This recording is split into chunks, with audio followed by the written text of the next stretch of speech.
So welcome everybody, excited to have you in class today. So today we're gonna talk all about slavery in America, and we're gonna look at the Constitution and walk all the way through the structural Constitution to the Reconstruction Amendment. So a lot to do today. My name is Curry Sautner. I'm the Chief Learning Officer at the National Constitution Center. So excited to have you here and excited to take your questions during class. So please ask lots of questions and we'll make sure we get them to our scholar, Tom Donnelly. He's one of our top scholars at the center. And Tom, before we kick off the discussion of slavery in America, it's also Bill of Rights Day. So can you tell us like a sneak peek about Bill of Rights Day, and then we'll share some resources in the chat as well? Yeah, so I mean, I don't have much to say about the day itself, but I mean, in the end, it is a day to reflect on all of those cherished liberties that we wrote into the Bill of Rights right at the beginning of America's constitutional story. And Curry, apart from the power of things like free speech, religious liberty, you name it, it's also a reminder that a key part of American constitutional history is constitutional reform. That one of the first things that the first generation of Americans under the new Constitution did was amend it. And we're going to tell part of that amendment story in our lesson today as well. Awesome. I love that connecting point and that connection between writing the Constitution, looking and analyzing what's in it and what's not right in it, slavery as being a big not right, and amending it and changing it. And you're right. So it's 1787, the Constitution is sent to the people in the end of the summer of 1787. And by 1791, did I get the date right? The Bill of Rights is added. Yep, cool. See, I get dates sometimes. So today we're going to talk about kind of one of the most important conversations when we look at our Constitution and we look at American history. We look at enslavement in America and slavery in general. And when we talk about this all the time, we always want to make sure that we're talking about people, because there is so much tragedy in slavery, but there's also unbelievable resilience, resistance, and triumph. So we're going to tell you lots of amazing stories today, but we're also going to really analyze the document and look and see where slavery is in the Constitution and how the Reconstruction Amendments try to take the idea of slavery out of the Constitution and put equality in. So some of our framing questions talk about how slavery was embedded into our fabric by the time of the ratification of the Constitution. And we ask the question, because it's a part of the system, is that why the United States is one of the largest countries and takes the longest and the bloodiest to end slavery in our country through the Civil War and the 13th Amendment? And then really look at the impact that the 13th Amendment, the 14th Amendment, and the 15th Amendment has on our Constitution, and question the idea that this isn't just an addition to the Constitution like the other amendments, that it is possibly a rebirth of the Constitution. So Tom's going to walk us through the story. Tom's going to help us understand the past and they really dissect this conversation. And we will look at this story and analyze and ask lots of questions. So feel free to ask the questions and don't hold back. So Tom, I'll let you kick us off with a big idea and then we'll dive into the colonial period that sets the stage for the Constitution writing. That's great. Yeah. So Kurt, the big idea here is that while the original Constitution, including the Bill of Rights, which we're celebrating today, remains a powerful statement of many of America's most enduring principles, the 13th, 14th, and 15th Amendments truly represent our nation's second founding. The way we look at, so the 13th Amendment, these three amendments are ratified after the Civil War. The 13th Amendment abolishes slavery. The 14th Amendment writes the Declaration of Independence's promise of freedom and equality into the Constitution. And the 15th Amendment ends racial discrimination in voting. We'll get to them at the end of the lecture. Wanted to get them there at the top, but let's go back to colonial times. Let's go back to sort of the beginning of the story of slavery in America. And one thing to notice is that slavery itself is obviously older than the United States Constitution. That by the 1700s, you have colonial slave codes writing in place, really writing in place what we call today chattel slavery. And so this is the idea that slavery itself is something that it's going to be passed down from parent to child. And it ends up being a lifelong condition based upon race. So we see the early colonial laws as early as the 1660s, but it's in the 1700s where we have this transformation to brutal chattel slavery that would plague our nation for decades upon decades upon decades afterwards. And so that's, as we get into the 1700s, Curry, one thing to note is that we see slavery expanding. And so to give an example, in Virginia, enslaved people grew from just 7% of the population in 1680 to a whopping 46% in 1750. And so as we're getting to the 1700s, so before the Constitutional Convention, we see that enslaved people are becoming a really large part of the Southern population, but also a source of massive wealth for white Southerners. And so as we get to the convention, this is something that the delegates are going to have to grapple with, is you will have both pro-slavery and anti-slavery voices in the convention itself.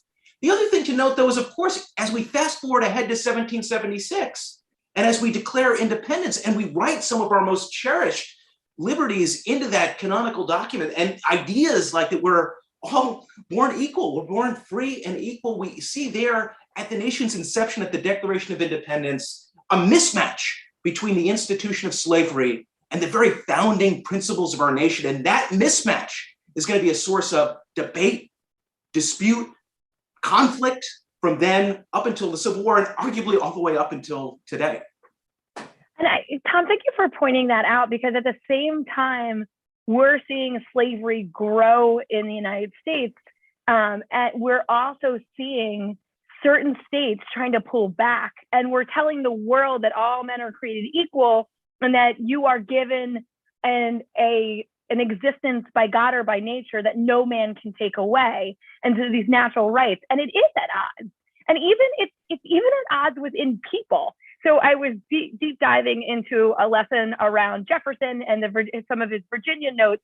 And like in that letter, you can see that he's in conflict with himself, that he's saying one thing in the Declaration and then something else in this letter. And so I think this is what makes it so difficult for when we're learning these things, that we are at odds with ourselves. The ideas are at odds in the beginning of our country and throughout the time, but also even some of the founding generations are in conflict with their own statements over time. So it really is a tricky thing to grapple with and understand. We do this in one hand and this in another hand. So can you kind of walk us through some of the states that were kind of saying no emancipation toward, at the Declaration? There's a push and a movement that we're going to gain freedom, and that freedom should happen for other people in the states as well. Yeah, absolutely. Yeah, no, it's a reminder there's sort of these two tracks going on, where slavery itself in the United States was not just a Southern phenomenon. You had slaveholding in the North, but you see here as we get into the late 1770s and into the 1780s, an expansion of emancipation in the Northeast. So with Vermont ending slavery in its 1777 Constitution, a state Supreme Court decision ending slavery in Massachusetts in 1783, and certain states moving towards what's called gradual emancipation, which is often, where the children of enslaved people are freed sort of decades upon decades later. And so you see this move in Pennsylvania, you see it also in Rhode Island and Connecticut. But it is a reminder, Curry, that, there is this tension from America's founding. There's a tension between the Declaration of Independence and its statement of freedom and equality and enslavement itself. You see this tension between the expansion of slaveholding in the South and a move towards emancipation in the North. And then finally, we have to remember that the push towards, anti-slavery, moving against the institution of slavery, is there from the very beginning at the founding of our nation. We see here that Massachusetts ends slavery through a Supreme Court decision, but we're reminded that we have powerful abolitionist voices all the way then pushing the different institutions of government in that direction. Perhaps most famously in Massachusetts, it's Prince Hall, who was a free African-American in 1777, looking at the Declaration of Independence, looking at what he takes to be natural law, and petitioning the Massachusetts House to say, now is the time to end slavery in Massachusetts. It's inconsistent with natural law, and it's inconsistent with the founding principles of our nation. Eventually, the Massachusetts highest court, 6 years later, agreed. Yeah, and that's great. Prince Hall is an awesome story, a powerful story, and really, really important. So thank you so much for sharing it. Now, we go into the Constitutional Convention and analyzing who's at the convention, who's speaking out for slavery and who's speaking out against enslavement of people in our country. So much of this conversation, and we're, like you said earlier, we're still having this debate today, is the Constitution, and we're going to dive into it and see where slavery is in the Constitution. But is this Constitution a pro-slavery document or an anti-slavery document? And as we dig through this, this is a question that scholars are grappling with today still. And there's some great reads on this if you want to dive into it. But we're going to lay out the facts and you can dive into that conversation as well. But Tom, tell us about the people at the convention, and then we'll start looking at the Constitution and saying, where are connections to slavery in that structural Constitution? Yeah, absolutely. So if we're just looking at the delegates as a whole, 25 of 55 Constitutional Convention delegates were slaveholders. And slavery is critical to many of these delegates' wealth and to the economies of their home states. But as we see in the debates at the convention, we range from strongly anti-slavery voices like Pennsylvania's Gouverneur Morris to many of the delegates from the Deep South, so from South Carolina and Georgia, arguing that the Constitution needs to do a ton to protect the interests of slaveholders. And what we'll see is over time, the delegates end up making a series of uneasy and, in retrospect, really uncomfortable compromises over the institution of slavery in the Constitution itself. Should we sort of tick through those and sort of walk through them quickly, Curry? Yep, that sounds great. Perfect. So, I mean, the three big compromises we see at the convention are over the 3/5 clause, the fugitive slave clause, the slave trade clause. And so as you look at the text of each of these clauses, one thing to note is that you don't see the word slavery or slave or enslaved or anything like that in these clauses. So the language of the Constitution itself doesn't include any term like that. At the same time, each of these different provisions end up providing important protections to slaveholding interests. So let's begin. The 3/5 clause in many ways is probably the most important, practically speaking, of these different compromises. The thing to remember is that the United States House of Representatives organizes its districts and the number of districts each state gets by population. So if you have a greater population, you get more representatives in the House of Representatives, more representatives in the House, more political power. And so you see from the very beginning, delegates from the North, delegates from the South, delegates from big states, small states, fighting over how are we going to define representation in the US House of Representatives. And so a lot of the battles, both at the convention, but also as we get into the 1800s, is a battle over how many seats are going to go to free states, how many states are going to go to slaveholding states. And we begin to see these debates at the convention itself. And so you see slaveholding delegates saying, well, how should we count enslaved people for purposes of how many representatives we get in the House of Representatives? We should count them as 5/5 of a person. We should count them as a full person.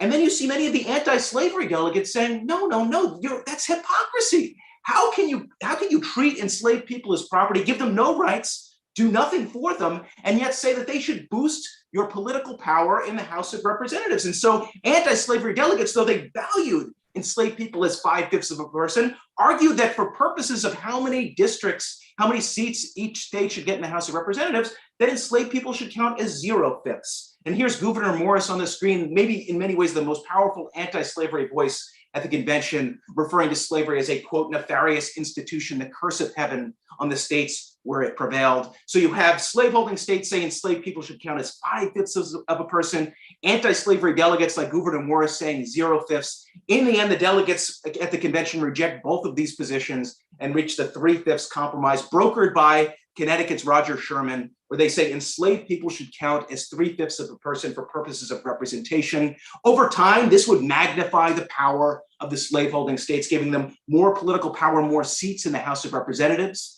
In turn, this would give them more power in the Electoral College, which selects the president. And ultimately, with presidents being a product of that system, those presidents then selecting delegates to the Supreme Court. So you see an increase in slaveholding power in Congress, in the presidency, and in the Supreme Court over time. And Tom, and I love the way you're spelling this out, and I almost want to be more direct with it. We have this tendency, and you said it earlier, slavery is up and down in all of the colonies. Vermont is really the one that's like, nope, slavery will not be here, and ends it pretty quickly. But you also have this kind of movement to have enslavement in the Constitution for political power. And you talk about the Deep South, and then you talk about like the South and like Virginia and those states, and then we talk about the North. There's an agreement, and we see Roger Sherman from Connecticut. We can't just say, oh, it's the Deep South that's the problem here. we have agreement with the northern states as well to make this go through, to get the appropriate amount of votes to move this forward. Because we tend to say, you know, good, bad, yes, no, bad guys, good guys. And I want to kind of spell out for everybody, what do you notice when you think about those northern states to southern states to the deep south? How do you define those? And then what do you see in kind of the political leaning towards this as well? Yeah, no, it's a complicated question, Carrie. Like, you know, so on the one hand, you would look at, you know, the northern delegates, that would be sort of north of Virginia. You know, there's sort of a tension within that delegation. On the one hand, many of these delegates want a new national government. They want a government that's more powerful than the one that came before it with the Articles of Confederation. And so, like, they approach a lot of these issues on the one hand with some uneasiness, often about the institution of slavery, but on the other hand, searching for compromise, because they know that especially the Deep South, Georgia, South Carolina, they're going to bolt the convention if you don't give them some concessions. But even maybe states like Virginia and the Carolinas may balk at a constitution if you don't put some protections for the institution of slavery in there. And so on the one hand, what those northern delegates were able to do is that they make sure that the Constitution doesn't have an explicit protection for what they call the property in man. And so really an explicit protection of slaveholding rights in that sense. But on the other hand, they're willing to make certain compromises that provide some political protection for the property interests of slaveholders and the system of slavery in the South. The 3/5 clause in many ways being the most important, but certainly not the only one. And then finally, the big compromise, so apart from ticking through these three, the big compromise in many ways that the convention makes is to say that the institution of slavery, whether to have it, whether to abolish it, it's going to be settled at the state level. So we're going to leave the question of this institution of slavery to the decisions of the states. So in that sense, it's consistent with our system of federalism, where we allow a lot of decision-making at the state level. And until we get to the Civil War and Reconstruction and the Reconstruction Amendments, that's where decisions about enslavement would lie. Thank you so much, and help clarifying kind of like what we mean by Deep South, the South, because there's confusion in between like every area, but to not just categorize one group as pro-slavery and one group as anti-slavery, because you really don't always see that in any section. So two other clauses that are in the structural constitution, the fugitive slave clause and the slave trade clause. Let's walk through those really quickly, and then we'll start moving towards Reconstruction. Yeah, so there's little debate over the fugitive slave clause at the convention. It's unanimously approved. And effectively what it allows is for slaveholders to go into other states to try to retrieve people who allegedly fled from the institution of slavery. So that's the fugitive slave clause. There's a lot of debates over it in the years to come, but that's sort of that's what they come to at the convention. And then finally, the slave trade clause has to do with the international slave trade. And so here, many delegates, even slaveholding delegates from places like Virginia, oppose the inhumane international slave trade. And so there's a debate at the convention. Should we get rid of the international slave trade? Should we say not in America, or should we preserve it?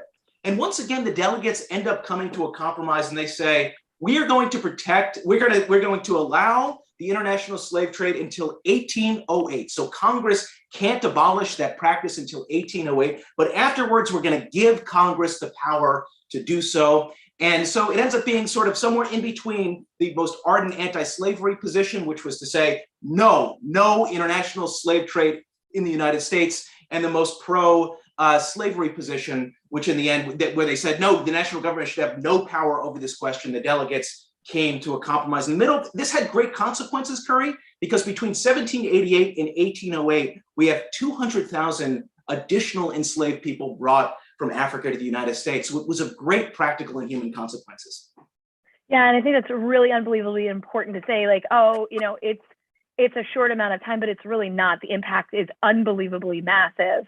Now, as we start thinking and kind of going from these sections of the Constitution and diving into that, you talked about Prince Hall earlier, but I wanted to kind of look at there is resistance, and there are abolitionists that are speaking out from the beginning about how slavery is inconsistent with the principles of who we are in America.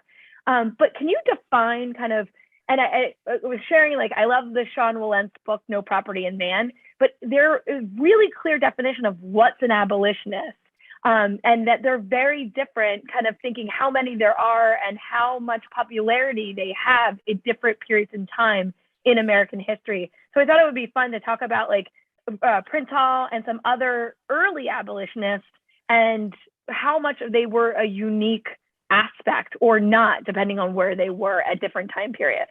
Yeah, absolutely. So we look at so abolitionists are those who are pushing for the end of slavery. They tend, people who self-identify, who say I'm an abolitionist, tend to be on the more radical end of the spectrum in these debates over the institution of slavery. We may look back at the abolitionist movement and say they had the principles of America's founding on their side. They had moral right on their side. Of course they were right, and of course they were going to win.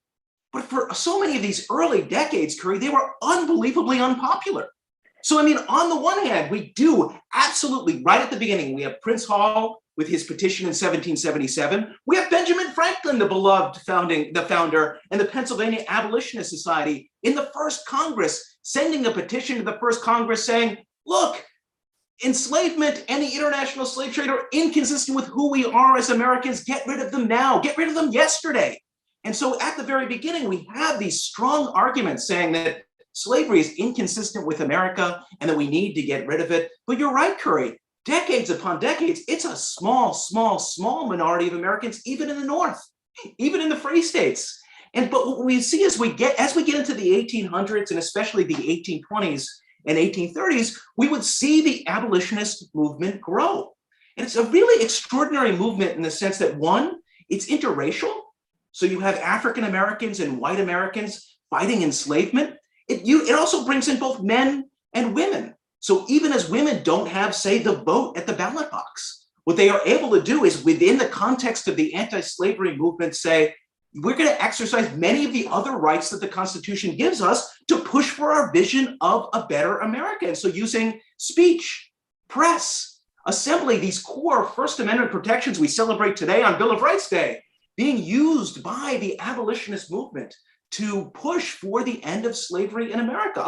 I'll pause there, Curry, but I can say obviously quite a bit more.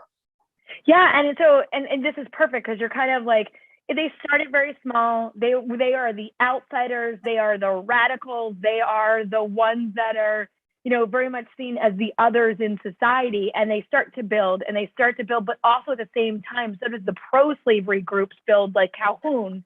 And you get these tensions and these clashes that are leading up to the Civil War. So can you kind of bring in some other players here? Talk about Calhoun, talk about William Lloyd Garrison, and then we can go to Frederick Douglass, like so many great people and players and stories in this. I wish we had 4 hours. Yeah, the thing is, and what's important to note, Curry, is we asked today the question, was the Constitution pro-slavery or anti-slavery? That's what so many of the debates were in the 1800s. They sound very modern in that sense. So we have, in many ways, the most powerful pro-slavery voice is John C. Calhoun from South Carolina. And he argues the Constitution's a pro-slavery document. He says, read it. Read those compromises we talked about, the 3/5 clause, the fugitive slave clause, the international, and sort of those two clauses, those protections for slaveholding rights. In the end, the Constitution's pro-slavery. We, the Deep South, never would have joined this union if there weren't important protections for slavery. So we see Calhoun see that, but we see that this question over whether the Constitution is pro-slavery or anti-slavery, dividing the abolitionist and anti-slavery movement as well. And so you had certain abolitionists like William Lloyd Garrison, like Wendell Phillips, who said, you know what? Calhoun's right. The Constitution is pro-slavery, and that's the problem. So they called the Constitution, quote, a covenant with death and an agreement with hell. That's what William Lloyd Garrison said. And so in the end, what they're saying is our politics is corrupt. What we need in America to end slavery is for people of goodwill, people of deep morality, to really push for a moral rejuvenation in America. And that's how we're going to lead to the end of slavery, not politics, but in the end, moral argument and moral persuasion. On the flip side, you had certain anti-slavery politicians emerge and say, no, that's not right. What we need to do is we need to reform American politics. We need the political parties to push for the end of slavery, where the Constitution gives the national government control, like the territories and the District of Columbia. The key voice here is Salmon P. Chase, who becomes Chief Justice of the United States after the Civil War. And what the big slogan here is freedom national, slavery local. So we're going to use all of the power of the national government to end slavery, where we have the power to do it under the Constitution. And eventually we're going to squeeze the slaveholding states and lead to the abolition of slavery. This was the principle that would lead to Abraham Lincoln's Republican Party. This is what they deeply believed in. The final big voice here, Curry, is Frederick Douglass. And so Frederick Douglass, in many ways, was such a powerful and influential anti-slavery figure in anti-slavery constitutionalism. He begins his career as a Garrisonian. He begins with the Garrisonians arguing the Constitution is pro-slavery, but he changes his mind. And in a famous 1860 speech, he reads the Constitution's text as a, quote, glorious liberty document. He says, look at the text of the Constitution. It doesn't say anything about slavery. Sure, the 3/5 clause is there, but you know what the 3/5 clause does? It recognizes at least some of our humanity as African Americans. Read the preamble. Does that sound like a pro-slavery document? No, it bends in the direction of freedom, of liberty, of justice. And then finally, what he says is, look at the Fifth Amendment's due process clause protecting the right to life, liberty, and property without due process of law. He says, its language is we the people, not we the white people, not even we the citizens, not we the privileged class, not we the high, not we the low, but we the people. If the South has made the Constitution bend to the purposes of slavery, let the North now make the instrument bend to the cause of freedom and justice. The Constitution is an anti-slavery document. And I love that. And I hope you're all hearing, and next month we'll talk about it even more, Martin Luther King too. You hear that. How do you bend towards justice? How do you bend towards freedom? Making the document work for the direction you want to move it forward. And when we talk about people like Frederick Douglass and, looking at the Constitution, looking at the law and saying, no, read it the right way, and this is how it signifies freedom. That always brings me to probably our last story of the day, but my favorite story of Harriet Scott and how she looks at the Constitution, she looks at her freedom, and she looks at the freedom of her daughters and says, no, I need to fight for that freedom, and I'm going to step in. And DRED, her husband, does this with us. So tell us about the freedom fighter Harriet Scott and DRED Scott and how they really, throw that match on the fire and the fuel of the 3/5 compromise, of the Fugitive Slave Act, and all those pieces in the Constitution to blow up in a civil war.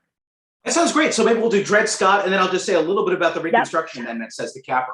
Perfect. So DRED Scott v. Sandford, that's the Supreme Court case. It's 1857, but Curry's right to bring in Harriet Scott, who you see in the picture here. So Harriet Scott, she's an enslaved mother. She had 2 young girls. She didn't want them to live their lives as enslaved people. She didn't want to see that. And so she convinces DRED Scott to bring the family's case to the courts. They sue for their freedom. They were enslaved people. They were in a slaveholding state. They were brought by the slaveholder into free soil and then brought back to the slave territory. And what they argued is that our time on free soil makes us free. And so this is what's called a freedom suit. So DRED and Harriet Scott are arguing for their freedom. And this case winds its way all the way up to the Supreme Court, takes 11 years. But in the end, the Supreme Court, in a decision by Chief Justice Roger Brooke Taney, says, no, DRED and Harriet Scott, you lose. Part of the argument is an historical argument. So what Chief Justice Taney says is, just look at the founding. At the founding, African Americans could not be United States citizens. And furthermore, now, as we look at America today, under the Constitution, African Americans cannot be United States citizens, and they had, quote, no rights which the white man was bound to respect. And so this is a powerful statement of basically writing Calhoun's vision of a pro-slavery constitution into America's constitutional law. But, in the end, Chief Justice Taney's opinion didn't go unanswered.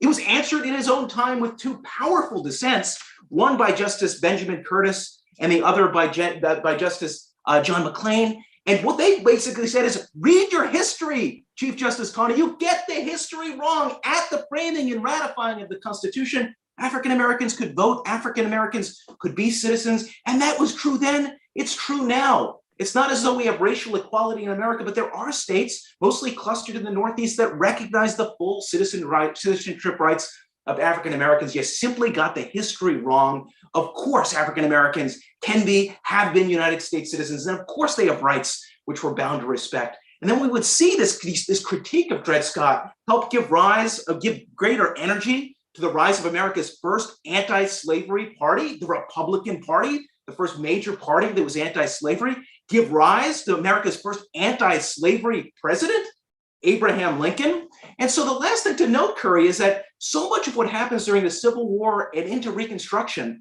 was precisely about rejecting Dred Scott, saying, Chief Justice Taney, you got it wrong. It began when Abraham Lincoln ran for president and argued that, no, we don't have to listen to the Supreme Court here. Chief Justice Taney got the Constitution wrong. It happened when President Lincoln and the Republican Party take office during the Civil War. So the slaveholding states secede from the Union, the Civil War comes, but President Lincoln and congressional Republicans begin pushing for a vision of a post-Dred Scott, post-Civil War America. One, using the powers of the national government to get rid of slavery in the federal territories and the District of Columbia. President Lincoln himself, during the Civil War, of course, issuing the famous Emancipation Proclamation. So drawing on his war powers as president to say, no, no, no, in the Confederacy, enslaved people are free. And then finally, after the Civil War, writing a series of transformational amendments, the 13th, 14th, and 15th, that would transform our Constitution, its very text forever. Of course, the 13th Amendment abolishes slavery. The 14th Amendment ends up writing the promise of freedom and equality into the Constitution. And then finally, the 15th Amendment would promise to ban racial discrimination in voting. But together, these three transformational amendments would in many ways reject Dred Scott, reject Chief Justice Taney's vision, reject John C. Calhoun's vision, and reject the idea that our Constitution is a pro-slavery document. Awesome. That was fantastic, Tom. And I think it's unbelievably important to think about this huge impact of these three amendments. You know, a change in the Constitution so slavery is not allowed, adding the big ideas and the big values into the Constitution of birthright, citizenship, equality, and freedom. And we are going to dive into each one of these in the upcoming weeks, especially the 14th Amendment even deeper, and then the political right of the African-American male to have the vote. Now, we know that a lot of this was thwarted after Reconstruction, and there was a constant struggle that did not see these in reality until the beginning of the 1960s. But it is an unbelievably powerful story. And thank you so much for helping us deconstruct the Constitution to see what's in there, and then rebuilding it and understanding how these amendments really change the structure of the Constitution and the promise and the values within the Constitution. But also, thank you so much for telling those great stories. We love the We the People stories of Harriet. We love the stories of Prince Hall, of Franklin, and of Frederick Douglass, and their great quotes. So what a great class. Thank you so much. And with that, we will talk about more as we do this class on Friday, and our guest speaker is Clint Smith. So Tom, thank you so much. Students, thank you so much. And I hope everybody has a great day. Great. Thanks, everyone.